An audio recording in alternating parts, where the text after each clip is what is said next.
All right, hey everybody, we're going to finish up the battles of the Revolutionary War and get to the point where the war is over and they sign a treaty. So the essential questions are: name three reasons why Valley Forge 1778 was the low point for the Continental Army. At what point did the Americans win the war? And what did the 1783 Treaty of Paris give the United States? All right, so where we left off the last video was where the Americans have this major turning point where they win at Saratoga.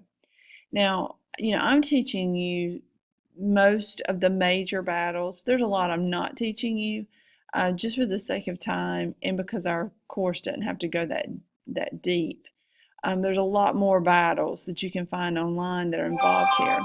But the point is that we're jumping now from Saratoga to Valley Forge, so they'll go from a very, very high point, winning Saratoga, to a very low point. Okay, so let's start with that. And here's Saratoga where we left off. Here's Valley Forge. So this is the winter of 1778, which is on your sheet. It asks for the date. And it says they have very little. So Washington and the Continentals are fighting just to stay alive in Valley Forge, Pennsylvania. Congress has no money for supplies.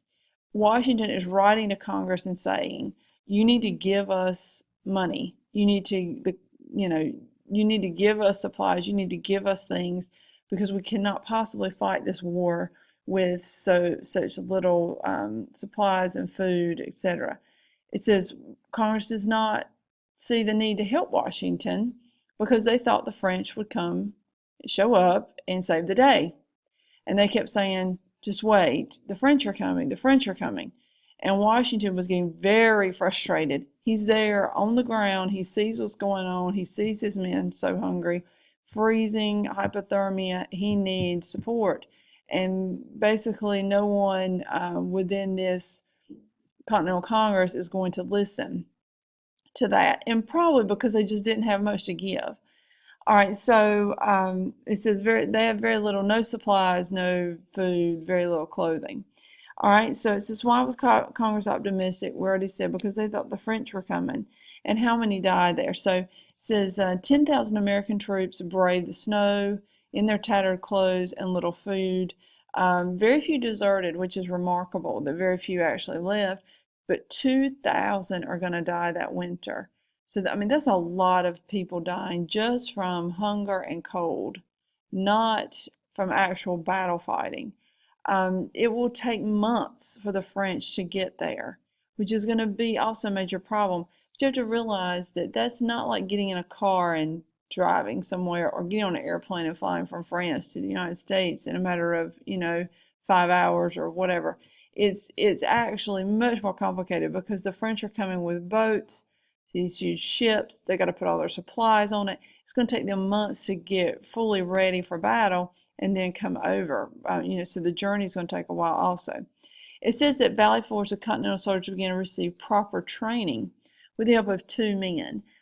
First is Frederick von Steuben, which is a Prussian, which would be sort of Germanic person, and then Marquis de Lafayette. The Marquis de Lafayette is French, and these two gentlemen are going to come over and they're going to say, hey, well, we're willing to train you. We're willing to do everything we can. We're just two guys, but we'll do everything we can. So it says they're going to train the Americans on drilling, how to drill, how to walk in formation, how to get from point A to point B the quickest with boots on the ground, using bayonets. That was an important part of it.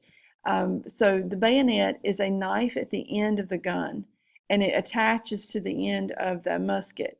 And the Americans were often shooting with the bayonet attached.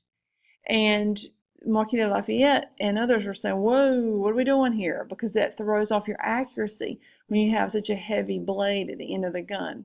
So they taught them not to shoot at long range with the bayonet on the musket. Only put the bayonet on the musket when you're getting closer to face-to-face combat, and then you would attach the bayonet and stab with the bayonet. It says, still, the French troops have still not arrived to help, but at least these two gentlemen are being helpful. So that's important. All right, now we have the Battle of Guilford Courthouse, which you may be familiar with since we're so close to Guilford County. This is March 15th, 1781. The British decide to move south, and they do this under General Charles Cornwallis. Cornwallis, very famous general of the time, and very important in this battle. The British are going to be able to capture Charlestown, South Carolina. Remember, this is the South's largest coastal city. So this is a huge blow to the colonies when their coastal city falls to the British. And Cornwallis feels, pretty good about himself. And he's also going to take Guilford Courthouse. So a couple of pictures there. Let me go back to Valley Forge really quickly and show you.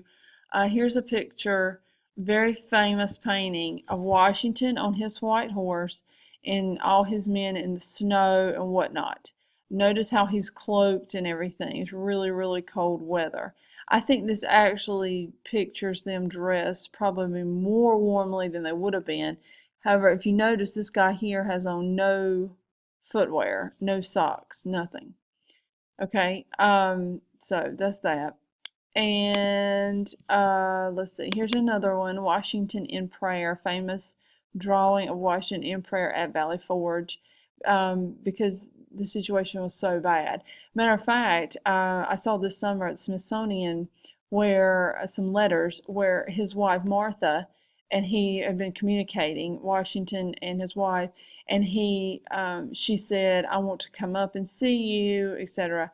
And she did. And then, she was a very privileged woman before she married Washington.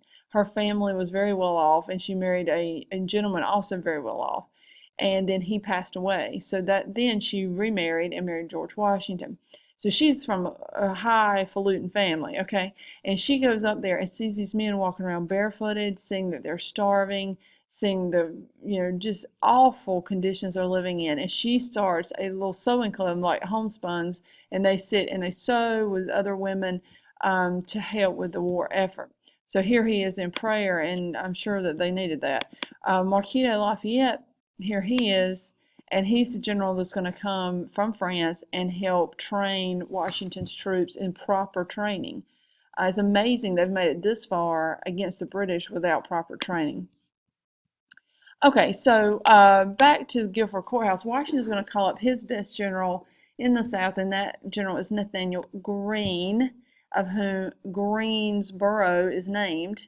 And Nathaniel Greene is going to be called up to stop Cornwallis at the Battle of Guilford Courthouse. Okay, so let me move this up. Oh, well, maybe not. Hold on.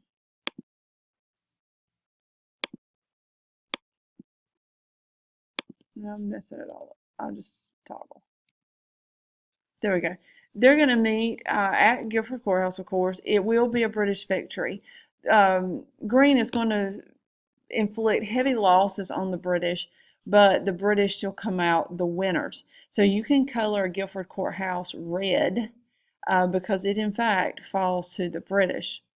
And that leaves us with Yorktown. This is October 17th, 1781, and Cornwallis is going to make a pretty big mistake. He is going to lead his troops into Yorktown, Virginia. So he's feeling good about himself. I mean, he's won taking Charlestown, South Carolina. He's won at Guilford Courthouse. Now he's going to move up to Yorktown, Virginia. The Lafayette says, hey, my people are arriving. So finally, the French are here at Yorktown, and why don't we team up? So they will team up. The French and Americans are coming from land, and also French fleets are coming from the water and attack Cornwallis there at Yorktown. The French Navy defeat the British, which I'm sure they love rubbing in their faces. It says the French and the Americans surround the British on the ground. The siege lasts 1 month. So here's Greene at Guilford Courthouse, because I didn't show you that a while ago. Nathaniel Greene. And here is Cornwallis, very well to do, Lord Cornwallis, General Cornwallis. So there he is in all his finery.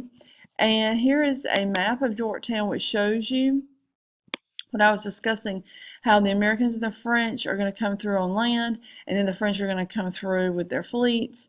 and hit the British right in here at Yorktown. Very, very big deal. So Cornwallis, doesn't know what hit him, basically.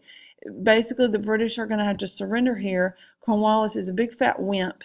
Does not turn over his sword, okay?